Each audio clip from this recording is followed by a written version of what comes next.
Bonjour à tous et bienvenue dans Souvenirs d'écoliers. Chaque semaine, je reçois une personnalité qui se confie sur son enfance et sa scolarité. Et avec moi cette semaine, Mickaël Jérémias. Bonjour Mickaël. Bonjour Malika. Alors, vous êtes un ancien joueur de tennis fauteuil, professionnel de 2001 à 2016. C'est ça. Vous avez été 4 fois médaillé paralympique en 2004, 2008 et 2012, dont une fois médaillé en double. C'est ça, en or. Ouais. Bref, une carrière de sportif de haut niveau de haut vol. Aujourd'hui, vous faites partie de la commission des athlètes en charge de l'organisation des JO de Paris. Ouais. En quoi ça consiste concrètement ? On est un peu plus d'une quinzaine d'athlètes olympiques, paralympiques, surtout des athlètes à la retraite pour la plupart. Et en fait, on accompagne le comité d'organisation dans tout ce qui concerne le parcours athlète. Donc tout ce que les athlètes vont vivre du début des Jeux jusqu'à la fin des Jeux. Et ça inclut aussi ce qui se passe dans le village, ce qui se passe dans les liaisons entre les différents sites. Donc voilà, on est en fait une commission de conseil et on accompagne le comité d'organisation. Et vous vous réunissez régulièrement ?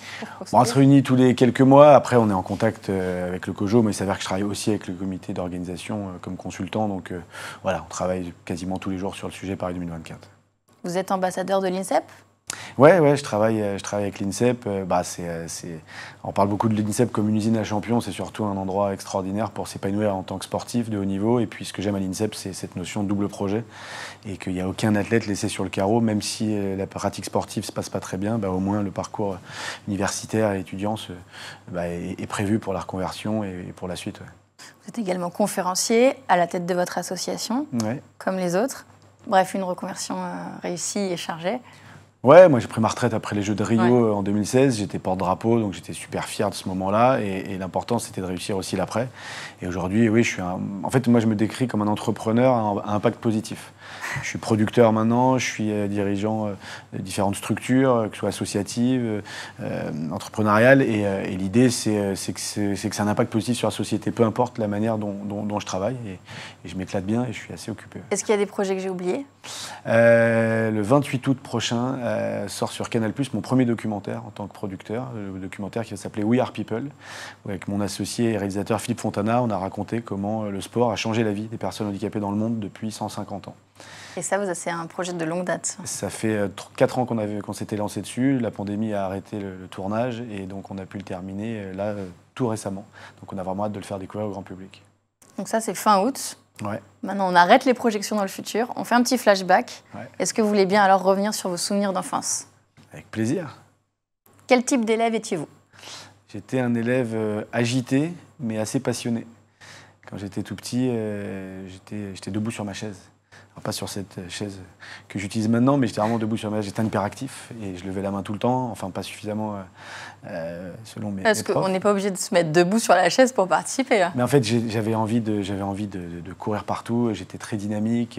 Alors je n'étais pas un hyperactif pathologique, mais j'étais un gamin qui bouffait la vie. Vous alliez à l'école ici, à Paris ? Oui, j'étais à l'école dans le 12e à Paris. Ouais. Et toute votre scolarité s'est faite ? Ouais, moi j'ai été dans le 12e, toute ma scolarité. J'ai été à l'école élémentaire de Ménil, et puis au collège Courteline, et puis au lycée Paul Valéry où j'ai eu mon bac. Et vous étiez un bon élève ? Non, j'étais pas un bon élève. J'étais un très bon élève jusqu'au CP. Au CP, j'étais tellement un bon élève que... On est sérieux là ? On est très sérieux. Ça veut dire, à l'école maternelle, j'étais bon élève. J'étais brillant à tel point qu'au CP, ma prof qui allait récupérer tous ses élèves en CE1, donc moi compris. En fait, je ne sais pas si elle me détestait ou si elle m'admirait, mais elle a dit à mes parents, écoutez, il a un vrai talent, il faut qu'il saute une classe. Donc j'ai sauté le CE1 et je me suis retrouvé en CE2. C'est assez rare de sauter le CE1, on saute plutôt le CE2. Et donc j'ai sauté le CE1 et je me suis retrouvé en CE2. Et en fait, j'ai compris plus tard... Alors vous étiez bon élève ? J'étais un peu en avance à cet âge-là. C'est-à-dire qu'au CP, je lisais plus vite que les autres, plus rapidement, comptais, tout ça. Sauf qu'en fait, la prof, vraiment, en avait marre de moi. Et elle se disait, je ne vais pas avoir les mêmes élèves 2 ans de suite, parce que c'est elle qui faisait les CP et les CE1. Donc j'ai plutôt interprété ça comme une façon de se débarrasser aussi. Non, je ne pense pas. Non ? Je ne prendrais pas ce risque. Bon, je pense qu'elle n'est plus parmi nous, mais je me demande. Encore aujourd'hui, je me demande si ce n'était pas un mix des deux. Du coup, là, vous pouviez être que bon élève si vous sautez une classe. Non, mais j'étais bon élève à ce moment-là. Mais bon. On n'est plus à l'école maternelle, on est à l'école primaire. Primaire, mais on parle de quoi ? On parle de 6-7 ans, donc voilà. Mais... à un moment où on apprend à lire quand même. Non, mais j'étais précoce, j'avais un grand frère, je pense qu'on s'est... Voilà, on y vient, il ne devait pas le dire. Voilà. Mais quand je suis arrivé en 6e, le proviseur a convoqué mes parents assez rapidement, il a dit votre fils est un peu immature, je crois que c'était après un conseil de classe. Bon, il redoublera très probablement sa seconde, en 6e. Et effectivement, j'ai redoublé ma seconde. Ah, c'était lui faisait l'avenir, quoi, en fait, lui, il médium. Il prédisait l'avenir et il a eu raison. Ça vous a pas influencé surtout de savoir ça? Peut-être inconsciemment, non, mais en réalité, moi j'étais du mois d'octobre, j'étais dans des classes dès le CE2 avec des gens qui étaient plus âgés que moi. Et puis quand vous arrivez au collège et début de lycée, il y avait des gens qui avaient 2 ans et demi de plus que moi. Mais quand vous sautez cette classe, quand vous arrivez en CE2, ça se passe comment? Ça se passe super bien. Jusqu'en CM2, ça se passe très bien. Je m'éclate, même si je suis toujours le plus petit de la classe. C'est plutôt, moi, des années très heureuses, l'élémentaire. C'est après que ça a été plus compliqué. Mais jusqu'au CM2, je me suis éclaté. Vous avez gardé des contacts avec des amis de l'époque? J'ai été, alors c'est drôle, très récemment, mais ça c'est le fait d'être une personnalité semi-publique, c'est-à-dire qu'en fait des gens vous voient à la télé de temps en temps. Il y a des anciens camarades de classe qui envoient juste des petits messages sympas de « Ah tiens, je t'ai vu, je ne savais pas ce que tu devenais » et qui découvrent un peu... Ah, qu'on repris contact après. Voilà. Il n'y a pas des amitiés qui... Non, pas du primaire. Du primaire, non, j'ai plus de... Mais vous étiez populaire? J'étais, quand vous êtes le plus jeune de la classe et que vous avez une grande gueule, ce qui était mon cas, on vous oublie pas tout de suite. Ouais. Si je vous demande un souvenir d'écolier précis à nous partager? C'est quand mon prof de biologie, on était en voyage scolaire, en Camargue, et en fait on faisait les fous, mais vraiment les fous. J'étais au collège, donc là j'étais jeune collégien, et il est entré dans notre chambre où moi j'étais debout sur le lit superposé. Tout le temps debout? Ouais, toujours en train de... Je savais que plus tard il allait m'arriver un truc, donc je voulais vraiment profiter d'être debout le plus longtemps possible. Et bref, je faisais le con, je foutais le bordel dans le dortoir. Je me souviens de ce prof qui était le prof le plus sympa du monde. Je crois qu'il s'appelait M. Fetterman. Et il ouvre la porte et il me voit et on est plein à faire les cons. Mais c'est moi qui regarde. Et à ce moment-là, il m'a attrapé. Il m'a pas fait mal, hein, mais il m'a attrapé, il a pris mon matelas, il l'a arraché. Et je me souviens de cette nuit où je l'ai passé par terre dans le dortoir des profs. C'était un dortoir de profs. Et en voyage scolaire où j'étais là comme ça, juste avec eux autour. Et c'est un souvenir qui était drôle. Et en fait, j'ai vu dans ce regard-là, il fait « J'en peux plus de toi, mais heureusement qu'on a des gamins comme toi qui mettent l'ambiance et qui dynamisent un groupe, même si c'est chiant, même si t'es lourd à la longue. » Et voilà, moi j'ai toujours un rapport... Vous étiez un peu fédérateur alors? Ouais, moi dans la bêtise. Mais quand vous êtes un peu le drôle de la bande, en général, on aime bien être avec. Après, quand on est prof, j'imagine, quand on doit gérer 30 gamins, c'est compliqué. Mais non, moi j'ai des bons souvenirs globalement avec le corps enseignant. Et puis jusqu'à l'âge de 11-12 ans, jusqu'au début du collège, j'ai plutôt des très bons souvenirs aussi avec mes camarades de classe. Est-ce que le sport, c'était déjà votre matière préférée? C'était ma matière préférée. En tout cas, c'était la matière dans laquelle j'étais le meilleur. Donc, on a tendance à bien aimer là où on est bon. Oui. Non, mais le sport, moi, ça m'a permis aussi, surtout, d'avoir dans la classe un rapport aux profs et aux élèves qui était plutôt privilégié. C'est-à-dire que moi, j'étais très, très bon petit. Ouais. Jusqu'à l'âge de 10-12 ans, je faisais partie des meilleurs Français en tennis, notamment. Ah oui. Et donc, en fait, j'avais ça toujours... déjà une place énorme, alors. Ça prenait une place importante. Je veux dire, au-delà de l'école, quoi. Bien sûr. Non, et puis, il y avait aussi quand je partais moi le week-end ou en vacances, je revenais, j'avais gagné des tournois et donc je partageais ça. Et de la part des autres enfants, il y avait pas de l'admiration, mais en tout cas une vraie curiosité. Ah, la chance, t'as fait ci, t'as fait ça. Donc ouais, ça a un petit peu conditionné aussi mes années jusqu'au collège. Il y avait une autre matière préférée à côté du sport? Moi, j'ai toujours adoré l'histoire. Ouais. J'ai toujours adoré l'histoire et les langues. D'ailleurs, c'est ce que j'ai fait plus tard dans mes études, mais j'ai toujours adoré l'histoire et les langues. J'ai une mère qui était prof d'espagnol, une grand-mère qui est espagnole, et donc je me suis lancé là-dedans. Moi, dans ma famille, moitié de ma famille est médecin et moitié de ma famille est prof. Okay. Des profs d'espagnol, des profs de français ou des médecins. Mon père est médecin, ma mère était prof, et voilà. Et donc, ouais, ça a toujours été ma matière préférée. Une aversion pour les matières scientifiques. Vous allez y venir. Est-ce qu'il y avait la matière cauchemar? Les maths. Depuis la 6e, des cours particuliers de maths pour finalement avoir 9 au bac en trichant lamentablement. Mais imaginons sans les cours particuliers. Je pense que j'aurais eu mon bac. J'ai déjà que j'ai eu 10,00, donc avec l'indulgence du jury, jamais j'aurais eu mon bac. Non, c'est... je ne sais pas si tu es en réaction. J'ai une mère littéraire, un père scientifique. Mon père, il a fait maths sup, maths spé. Mon grand frère, bac S. Mon petit frère était en première S et passé en terminale L, ce qui est assez rare de faire une passerelle comme ça. Pour montrer qu'on était dans une famille où, quand même, ce qu'on nous racontait, c'est que la voie royale, c'est les sciences. Alors qu'au final, quand on voit ce que je fais ou que mes frères font, on aurait dû il y a bien longtemps... Qu'est-ce qu'ils font ? Mon grand frère, il est entrepreneur social. Mon petit frère, il travaille avec moi sur toutes mes différentes structures. Il est entrepreneur. Tout le monde est engagé, en fait. Ouais, je pense que c'est l'éducation. Moi, j'avais un grand frère altermondialiste à l'époque de José Bové, qui, juste après mon accident, m'a emmené à des contre-sommets européens à Nice. Okay. Donc voilà, sur des engagements écologiques, pour plus de justice sociale, justice climatique. Et donc depuis, là, on parle de ça il y a 20 ans, pas aujourd'hui. Aujourd'hui aussi d'actualité. Ouais. Est-ce que vous avez un prof qui vous a marqué? Ah bah une prof dont j'étais amoureux, c'était ma prof de CE2. C'était Claudie Seoudi, qui était une très belle femme, une douceur qui nous a appris à faire les tables de multiplication. Je me souviens, on entrait dans la classe, on se tenait tous la main, on faisait comme ça, 2 x 2, 4, et on faisait le tour. Et les vainqueurs, donc on allait jusqu'à la table de 9, ça prenait un peu de temps, les vainqueurs avaient des bonbons. Et comme moi, j'étais fou de ça et que je voulais en plus... plaire, CE2, j'avais 8 ans, mais en tout cas lui plaire. Non, mais il y avait vraiment de ça. Je finissais toujours avec les bonbons. Et j'ai appris... voilà, il fallait continuer comme ça, les maths jusqu'au bout. Mais encore aujourd'hui, les calculs mentaux, il n'y a pas de problème. Mais dès qu'il y a eu la notion de problème, vous allez devoir résoudre un problème. Mais je ne veux pas de problème. Moi, je suis heureux dans la vie, laissez-moi tranquille. C'est l'intitulé qui n'allait pas, en fait. Je pense que c'est ça qui pêchait. Non, mais c'est quelqu'un que j'ai toujours adoré, que j'avais recroisé un peu plus tard et qui est décédé il y a quelques années. Mais ouais, c'est quelqu'un dont je garde un souvenir très tendre. Et pour en revenir au sport, ça a commencé alors à quel âge? À 2 ans. Ah oui. J'ai appris à marcher un peu tardivement, à l'âge de 2 ans. Mes parents m'ont mis au ski à l'âge de 2 ans, qui est resté mon sport préféré, même si c'est le sport qui m'a rendu paraplégique.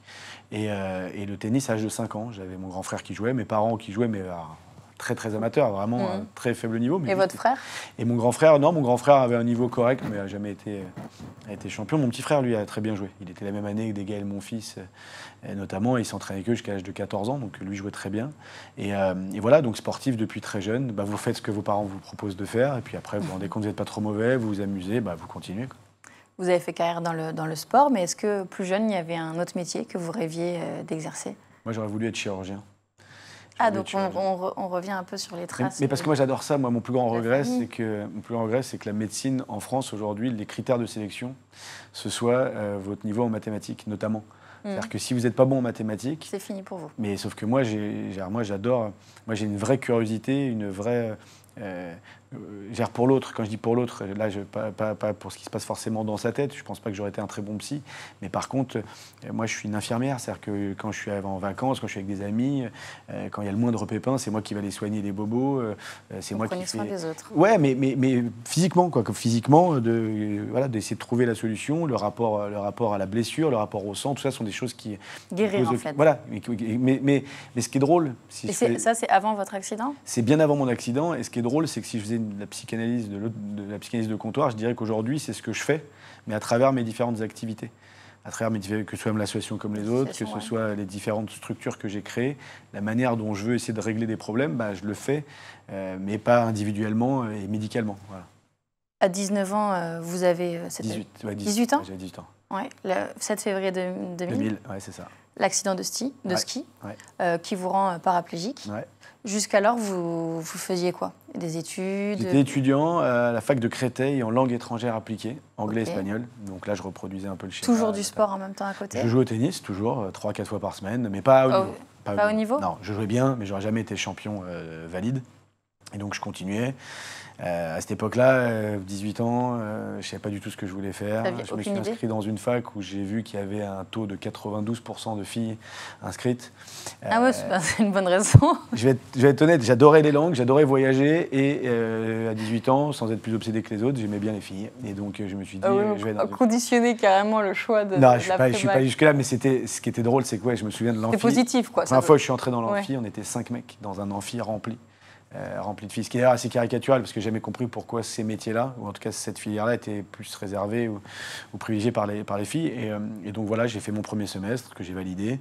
Là, pour le coup, j'étais bon dans cette filière. Je pense que j'aurais pu vraiment faire des trucs bien, parce que là, je m'éclatais, c'était un bon choix. Et là, j'ai mon accident de ski. Qu'est-ce qui se passe à ce moment-là, alors ? Tout s'écroule parce que bon, il n'y a pas d'âge, mais à 18 ans, vous êtes en pleine puissance, vous êtes en train de construire votre projet de vie, votre identité, vous êtes encore un minot. Et donc là, c'est quoi ? C'est la peur, c'est la souffrance, c'est la colère, c'est le déni, la tristesse. Il n'y a pas un soir en centre d'éducation où, même si la journée, il se passe plein de choses, même si je suis très actif, même s'il y a même des moments de bonheur souvent, le soir, vous êtes seul face à toutes vos pensées, vos peurs, vous êtes en larmes dans votre lit, vous êtes pudique, donc vous tournez pour pas que le voisin de chambre, qui n'est pas votre meilleur ami, vous voit. Lui pleure aussi de son côté. Donc c'est une période... C'est bizarre parce que c'est une période, l'année du centre d'éducation, qui est peut-être la plus dure de ma vie et surtout de mes proches, puisque en plus, ils n'ont pas vu comment je me suis reconstruit. Ils ont été spectateurs de ça, ils n'ont pas été acteurs de ce qui m'arrivait. Et en même temps, c'est une période de ma vie où je me suis éclaté. Un an en ouais, j'ai passé 9 mois en centre d'éducation, puis après 6 mois en hôpital de jour. Et c'est une période où, en fait, j'ai eu un joker. On a rarement ça dans la vie. C'est-à-dire que pendant 9 mois, personne m'a dit non, ça c'est pas bien, ça ne le fais pas, ou voilà tes obligations. Je savais qu'il fallait que je respecte un certain protocole de rééducation, évidemment, mais j'ai fait un peu ce que je voulais. C'est-à-dire c'est une époque où je faisais autant de sport que je voulais, c'est une époque où je voulais me reconstruire et j'avais besoin de me prouver que je pouvais plaire. C'est-à-dire quand vous avez 18 ans et que vous avez choisi vos études justement, parce qu'il y avait plein de filles, mais de manière générale, à 18 ans, vous êtes et même plus tard, la première chose que je me suis demandé, c'est pas est-ce que je remarcherais. Ça, une fois qu'on me l'a expliqué, j'ai accepté le fait que je ne remarcherai plus jamais. Ça a été long, mais je l'ai accepté. Et de toute façon, il n'y a pas le choix. Si on ne l'accepte pas, on est malheureux toute la vie. Mais par contre, je me suis dit... oui, mais après, le déni, ça protège aussi. Oui, et puis il y a sûrement une petite partie de déni. Mais la réalité, c'est que je me suis dit, mais en fait, il n'est pas question à 18 ans que plus jamais une fille puisse me désirer, ou l'inverse, que je puisse donner ou prendre du plaisir. Et je me suis posé vraiment cette question-là assez rapidement. Et en fait, ça a été une espèce de quête frénétique en centre d'éducation. Ça a été de plaire. De plaire de manière générale. Mais à qui? À tout le monde. À tout le monde. Mais non, mais je suis sorti moi avec ma kiné, avec infirmière, aide-soignante. Non, mais c'était pas... C'est quelque chose d'assez, moi de mon point de vue, d'extrêmement sain dans le sens où j'avais besoin de prouver à une société qui vous dit votre vie elle est finie, vous ne pourrez plus jamais faire ça, vous allez être discriminé dans tous les domaines. Dans le rapport à l'autre, dans le rapport à la séduction, il y avait besoin de se prouver que en fait, un mec en fauteuil peut plaire, peut prendre du plaisir, donner du plaisir, peut être papa, peut avoir une vie de couple, voilà, sentiment ou pas, bon voilà, tout ça. Et donc moi, c'est quelque chose qui m'a obsédé pendant des années. Et ça a commencé ça a continué après? Ouais, ça a continué pendant pas mal d'années jusqu'à que je tombe pour la première fois amoureux de ma vie. Et donc de ma femme. De votre femme. Et qui je suis depuis 13 ans, c'était 9 ans après mon accident.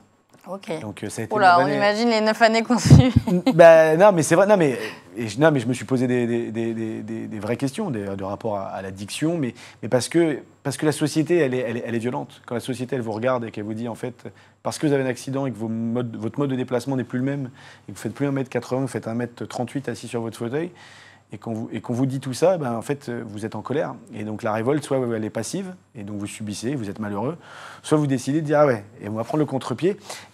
Au bout de quelques temps, je me suis vite prouvé que ça allait. J'ai vite compris que ça allait. Après, j'imagine bien qu'il n'a pas fallu les 9 ans quand même. 9 ans pour se dire, ah bon, ok, c'est bon, je peux... Non, mais ça a été une vraie obsession. Et quand c'est devenu justement... C'était ça qui était devenu central, en fait, à ce moment-là? Ouais, au début, ouais.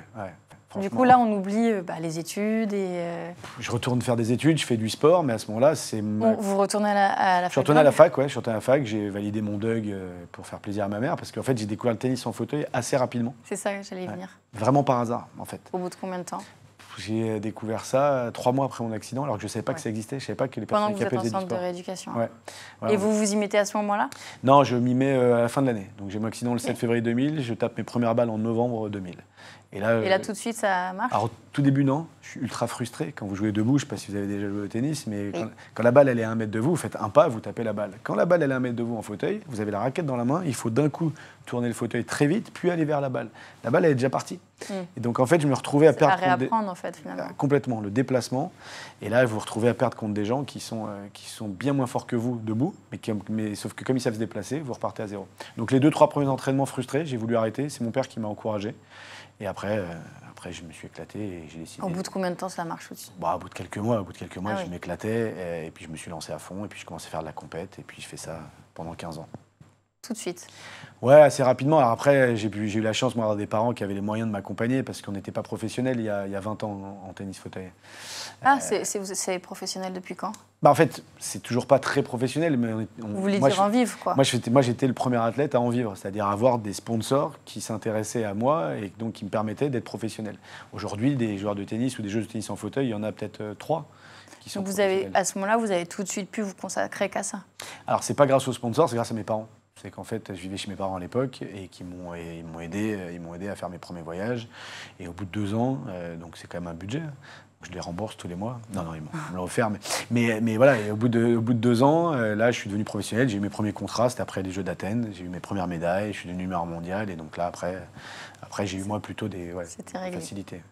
Si vous le voulez bien, on va se pencher sur l'école d'aujourd'hui. Ouais. Bon, vous y êtes plus depuis un petit moment. Mais j'y vais beaucoup dans les écoles aujourd'hui. J'échange beaucoup avec notre jeunesse, notamment sur les questions de handicap, de diversité, d'inclusion. Donc je suis quand même très connecté.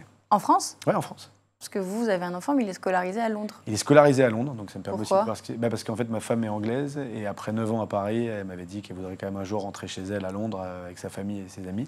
Donc on s'installe depuis 3 ans, donc notre petit a été à la crèche en France, et maintenant il est au primaire en Angleterre. Mais bon, moi je voyage entre Paris et Londres toute l'année pour le boulot. Et là, votre rôle dans l'école aujourd'hui, c'est quoi alors? En fait, j'ai pas un rôle officiel. Simplement, nous, en tant que sportifs de haut niveau, on est souvent sollicités. Ah oui, pour intervenir. Pour intervenir. Et moi, c'est quelque chose que j'ai toujours aimé faire parce que j'estime que si on veut changer la société, c'est pas avec des gens comme vous et moi. Pour nous, c'est trop tard. Quand je dis c'est trop tard, si demain je veux vous sensibiliser à la question du handicap, de la diversité, je vais y arriver, mais beaucoup plus difficilement que quelqu'un qui a 4-5 ans. Parce que ça fait... alors, vous avez quoi, une vingtaine d'années? Tout à fait. On est bien d'accord. et donc, en fait, ça fait depuis votre naissance que vous êtes formaté, conditionné par la société sur ces... Non, mais comme tout le monde, sur ces questions-là, on n'est pas... Non, parce qu'en fait, ils sont en train de me dire, t'es qu'une mytho. T'as pas 20 ans. J'ai 34 ans, tout va bien. Moi, je vous connais, je sais que vous n'avez pas 34 ans. Non, mais pour le coup, on est formaté et on est conditionné par la société. Moi, avant mon accident, le handicap, c'était le Téléthon. Je ne connaissais que le Téléthon. Okay. J'avais jamais vu d'enfants handicapés à l'école, j'avais jamais vu d'handicapés. Après, maintenant, les générations d'aujourd'hui, avec les réseaux sociaux, ils sont beaucoup plus ouverts et informés que les autres générations. Je suis d'accord, mais la réalité, c'est qu'aujourd'hui, l'inclusion dans l'école de la République dès le plus jeune âge, ça reste encore un problème pour des milliers et des milliers d'enfants handicapés. L'accès à la société, l'accès à la santé, l'accès au logement, l'accès à l'emploi. C'est plutôt ça qui doit s'adapter plus que l'évolution des jeunes générations. Sauf que si on explique aux jeunes générations, aux enfants, si depuis le plus jeune âge, ils évoluent à l'école ensemble, que vous allez à l'école avec des enfants qui sont handicapés, peu importe leur handicap, avec des enfants qui ne sont pas tous blancs, avec des enfants qui ne sont pas que des garçons. L'école mixte, ça ne date pas de 500 ans. Je veux dire, mon école, il y a marqué école de filles ou école de garçons, donc c'était il n'y a pas très longtemps. Et donc aujourd'hui, justement, cette mixité, cette diversité, c'est ce qui fait que 20 ans plus tard, quand ces gamins-là deviennent des adultes, c'est plus jamais un problème pour eux de travailler ou de sortir ou de faire la fête ou de loger. C'est ça votre rôle? Moi, c'est mon combat. Ouais, moi, en tout cas, pour moi, si je devais avoir des responsabilités politiques un jour, c'est sur ça que je travaillerais. Ma priorité, changer la société, c'est en partant de zéro avec une nouvelle génération. Est-ce que vous seriez tenté d'avoir des responsabilités politiques? Non, mais j'en parle parce que là, il vient d'y avoir l'annonce du nouveau gouvernement, parce que j'ai déjà été sollicité politiquement, parce que je suis, moi, politisé, pas encarté, mais politisé depuis que je suis assez jeune, avec mes parents, avec mes frères.